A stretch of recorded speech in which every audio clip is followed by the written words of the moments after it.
Latest episode দেখুন একদম add free. বলছিলাম যে গানটা না শেষ হয়ে গেছে। কি হলো? কোথায় যাচ্ছ? আন্টি, আমার ভালো লাগছে না এখানে দেখতে গেলে। কি আমার খুব ভালো লাগছে বলে মনে হচ্ছে তোমার? শোনো, বড় বড় ভালো লাগার জন্য ছোট ছোট ভালো লাগা বিসর্জন দিতে হয়, বুঝতে পেরেছো? বলছি বর্দি, আমরা মেয়েরা তো ছেলেদের হয়ে একটা গান গেয়ে দিলাম, এবারে ছেলেরা আমাদের মেয়েদের হয়ে একটা গান গেয়ে দিক। হ্যাঁ ঠিক, একদম। আর না পারলে হেরে যাবে। এই দাঁড়া দাঁড়া দাঁড়া দাঁড়া, এগুলো আবার কি জুলুমবাজি হচ্ছে? আর এই তোকে তো দেখে মনে হয় তার এত বুদ্ধি আছে। তুই আজকে জানলি দাদা ভাই ওর মাথায় বুদ্ধি আছে? ওর একটা পাকা বুড়ি। তাই তো দেখছি। আচ্ছা কি দিয়ে গান গাওয়া যায় বলো তো?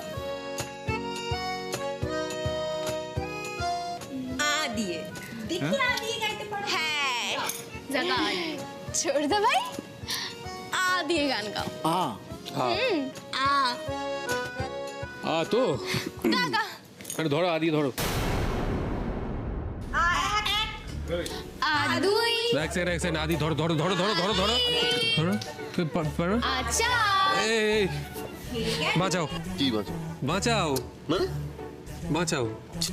জয়, এইসব করবি না কিন্তু, আমার এগুলো একদম ভালো লাগে না। তুই ভালো করে জানিস আমার এগুলো পছন্দ না। আরে ঠিক আছে রাস্তা ঠিক আছে। এই দাদা ভাই, কি? এই এদিকে শোন, রাস্তা যখন চাইছে না তখন কেন জোর করছিস বলতো? রাস্তা তো ভাল লাগছে না, দেখছিস তো। ছাড় ছাড় না।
আজকে হাসি, নাচ, গান, আনন্দ যা করার করে নিয়েছো তো তিতির। কাল আমার তাণ্ডব দেখবে তুমি।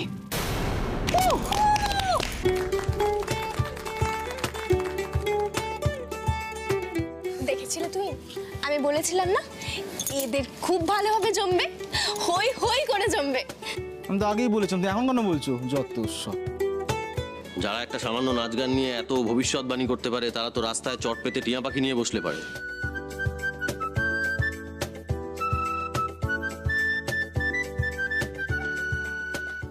কেন সবাই একই কথা বলছে বারবার?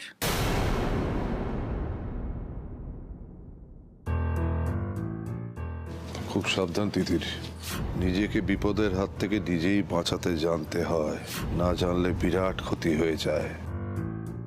যতদিন আছিস অন্তত আমার মা বাবা দাদা এদের একটু মান সম্মানটা বজায় রেখে চলার চেষ্টা কর। কালকের অপারেশনটা সাকসেসফুল হতেই হবে, ওকে?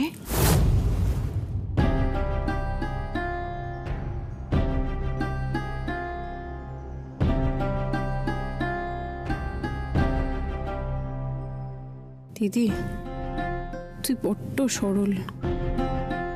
আমার কেন মনে হচ্ছে সামনে খুব ভয়ঙ্কর দিন আসতে চলেছে। হিসেব মিলছে না রে, কিছুতেই না।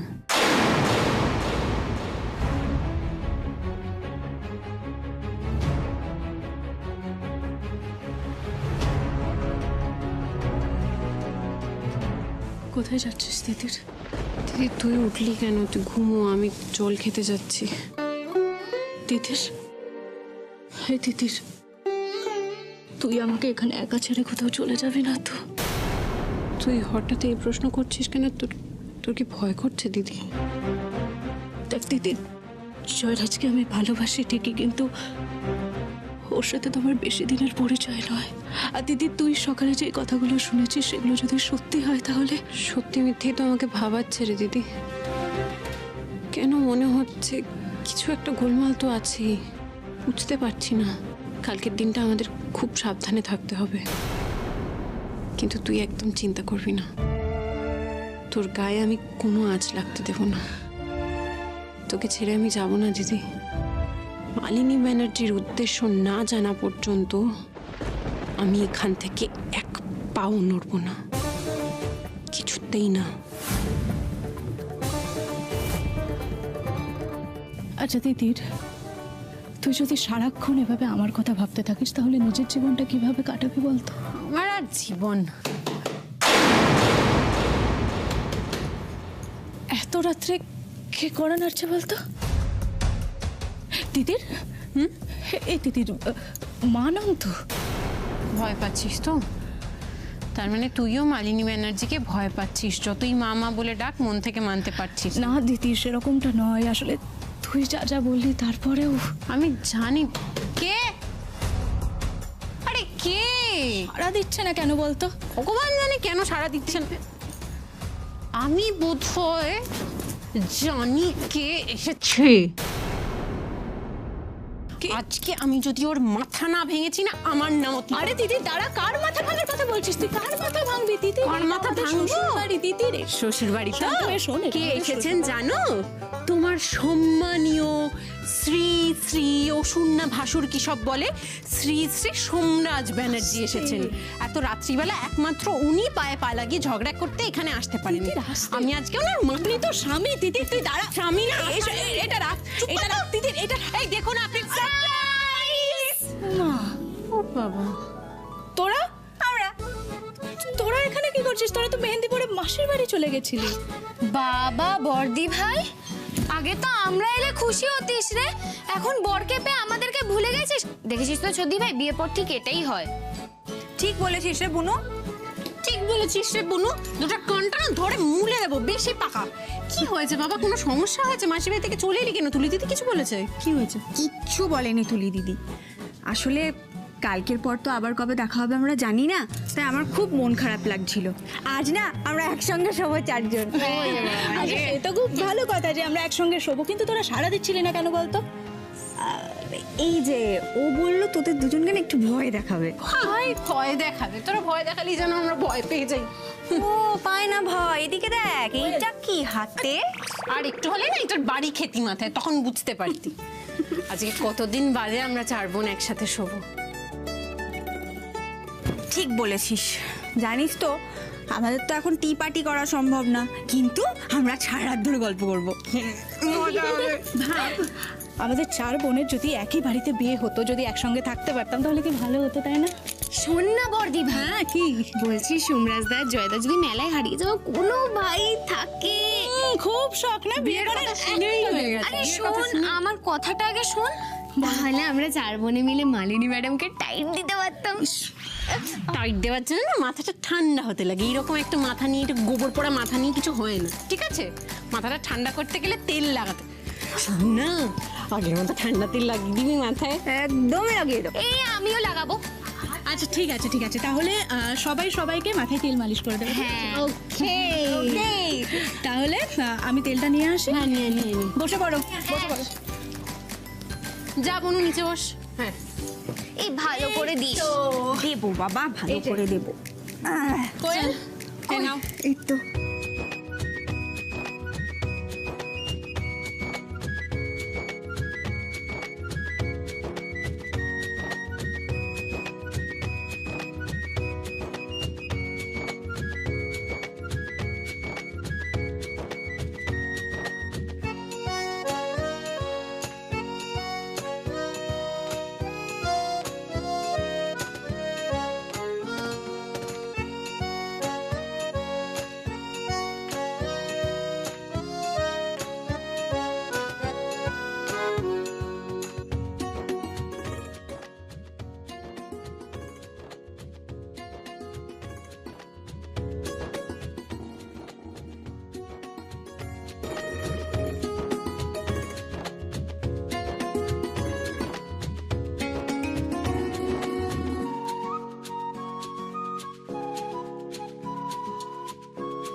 সময়টা যদি এখানেই থমকে যেত কি ভালো হতো না?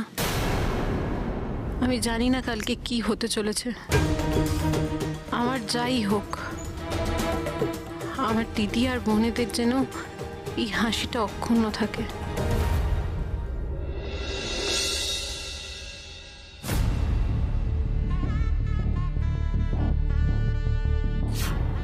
জোড়া বিয়ে, জোড়া বর, জোড়া বউ, আমাদেরও জোড়া দায়িত্ব। ভালো করে নজর রাখতে হবে কিন্তু।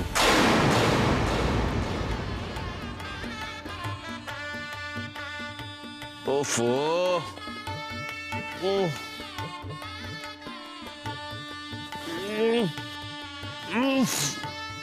এই সকালবেলা এত জোরে সানাই কে বাজায়? উফ, তার উপর জানলাটাও খোলা।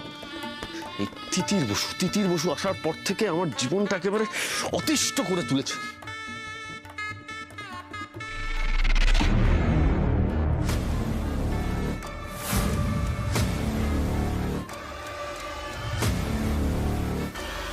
এরা আবার কারা? এইভাবে বাড়ির দিকে তাকিয়েছিল কেন? আবার সরেও গেল। তাহলে কি আমাদের বাড়ির উপর নজর রাখছে নাকি? দেখতে হচ্ছে তো। কোথায় যাচ্ছ বাবা? বড় বড় এদিকে এসো। কাকাই, দুজন অপরিচিত ছেলে আমাদের বাড়ির দিকে তাকিয়ে দাঁড়িয়ে রয়েছে। আমাকে দেখতে হবে একবার। প্রথমেই কেস। দুজন অপরিচিত কি বলছে দেখ। আরে বাবা 200 জন থাকবে নিচে, এখন বিয়ে বাড়ি না। দেখ, ইলেকট্রিশিয়ান, ক্যাটারার ঠিক ঠিক করছে পুরো একেবারে। আচ্ছা দাদা ভাই, এটা কি গোয়েন্দাগিরি করার সময়? ওদিকে মা তাড়াহুড়ো করছে, চলো দধিমঙ্গল খেতে বসতে হবে। কি দধিমঙ্গলকে মানে কি এখন খেতে বসবো নাকি আমি?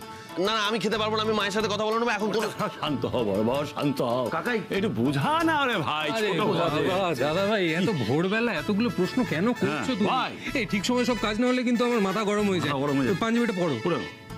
এই কাকাই এই কাক ভরে পাঞ্জাবি পরবো? কেন আমরা পড়িনি। হ্যাঁ, এই পাজামা ধুয়ে লাগিয়েছি।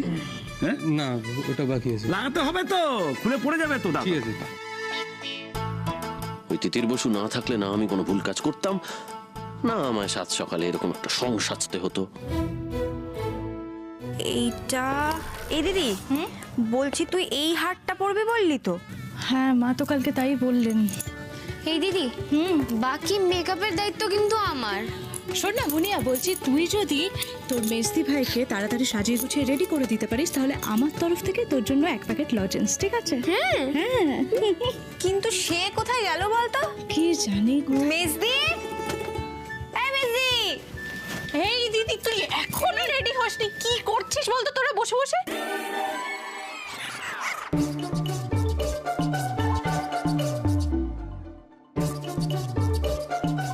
কি হয়েছে? তাকে কি দেখছিস? কি হয়েছে?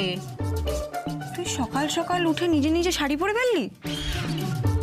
হ্যাঁ, একটু তাড়াহুড়ো চক্করে মানে শাড়িটা ঠিক করে পরা হয়নি। এরকম না করতে পারি না, কিন্তু মানে ওই আর কি। মুনিয়া, কোয়েল, এদিকে এদিকে। বলছি যে যার সব থেকে বেশি বিয়ে করব না এই বিয়েতে তার সব থেকে বেশি আগ্রহ দেখছি। কি ব্যাপার? তোরা কি পাগল, অসুস্থ? তাড়াতাড়ি রেডিটা হও না। বাবা মেজদি ভাই, তোর এত তাড়া কিসের রে? সোমরাজদাকে পছন্দ হয়েছে বুঝি? আবার ওই নামটা নিয়েছি, সারাটা দিন নষ্ট হলো আমার। টাকা বুড়ি কোথাকারের, এত কথা বলিস কেন? শান্ত শান্ত, ঝগড়া করছিস কেন বলতো? এই কোয়েল, বলছি তিতিরের শাড়িটা ঠিক করে দে তাড়াতাড়ি। হ্যাঁ, করে দিচ্ছি। হে মেজদি, তুই নাকি ফ্যাশন ডিজাইনার, এরকম ভাবে শাড়ি পরে? চুপ কর তো। কোনোদিন ডাক্তারকে দেখেছিস নিজের পেট কেটে অপারেশন করতে? আমিও লোকে শাড়ি পরাতে পারি, নিজে পরতে পারি না। সময় থাকে তো বাড়ি পড়তে, আগে তো পড়েছি। শান্ত শান্ত, কথায় কি আছে জানিস? যার বিয়ে তার হুঁশ নেই আর পাড়া পড়শির ঘুম নেই। কিন্তু তোকে দেখ, তোর নিজের এত হুঁশ আছে যে তুই লোকের ঘুম ছুটিয়ে ছাড়ছিস। ঘুম উঠে গেছে তো, এবার শাড়িটা ঠিক কর। শাড়িটা গেলাম বলে। হ্যাঁ হ্যাঁ, কি বকর বকর বকর বকর। মালিনী ব্যানার্জি আজকে কি করতে চলেছেন সেটা ভেবেই আমার নিজের ঘুম উড়ে গেছে রে। আজ ওনাকে এক মুহূর্ত চোখ ছাড়া করা যাবে না।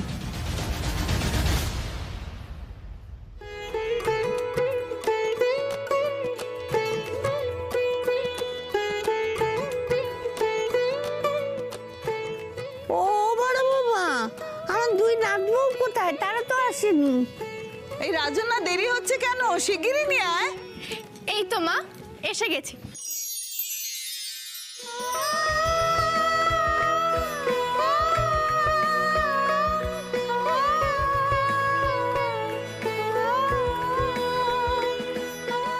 বসো বসে পড়ো।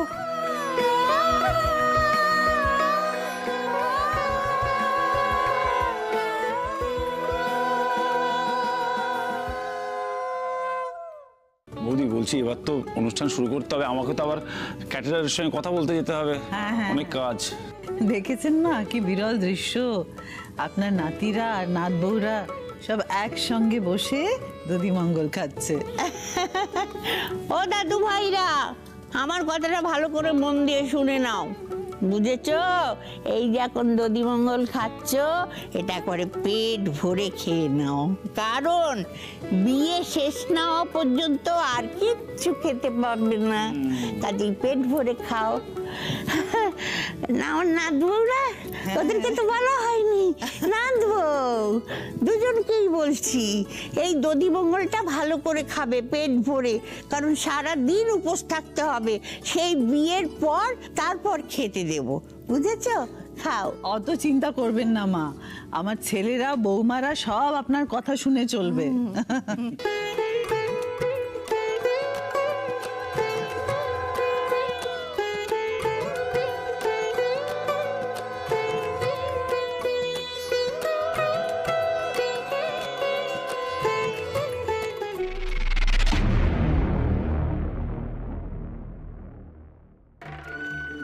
বাবা, তুই এত সেজে গুজে এসছিস কেন? তোর দধিমঙ্গল হচ্ছে বুঝি? ও না না দাদা ভাই, তুই তো বললি না যে বিয়ের কটা দিন কিন্তু খুব সুন্দর করে সেজে গুজে ভালো মতন থাকবি, তাই? বুঝেছি। আমিও তো আজকে দই চিড়ে খাবো রে দাদা ভাই। সুন্দর সাথে বিয়ে তো আলটিমেটলি আমারই হবে, সো দই চিড়ে তো আমাকে খেতেই হবে।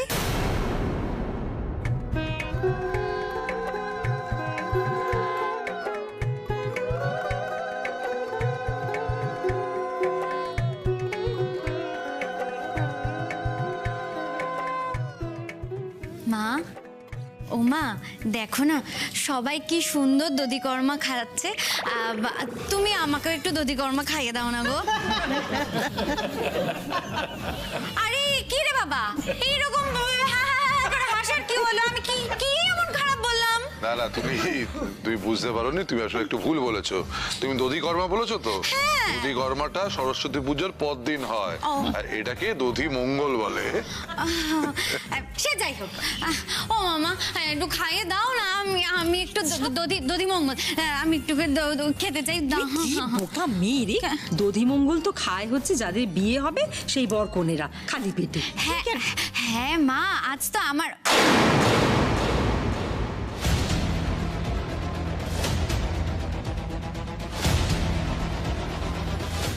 তোরও কি কি বলতে চাইছিস বলতো? এই তুলি একেবারে ডুবিয়ে ছাড়বে।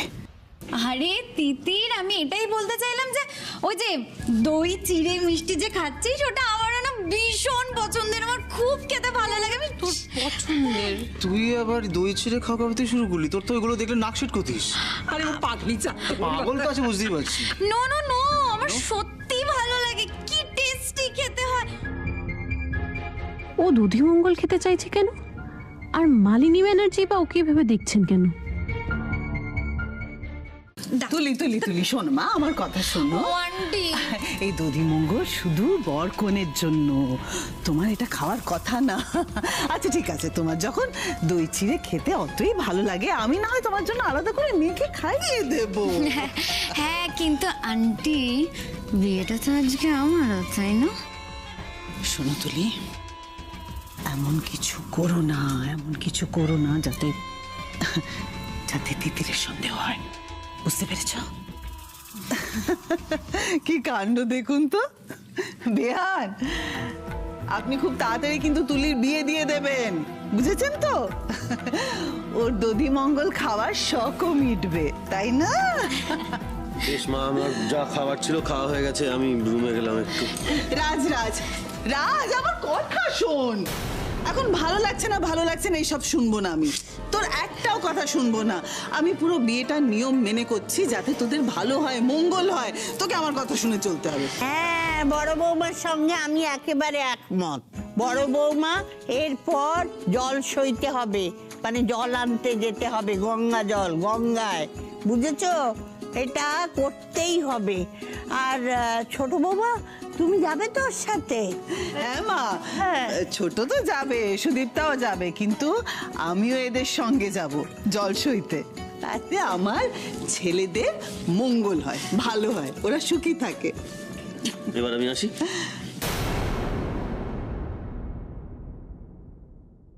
সেই ছোটবেলার পর আমি প্রথম আমার বড় ছেলেকে এইভাবে বুকে জড়িয়ে ধরলাম।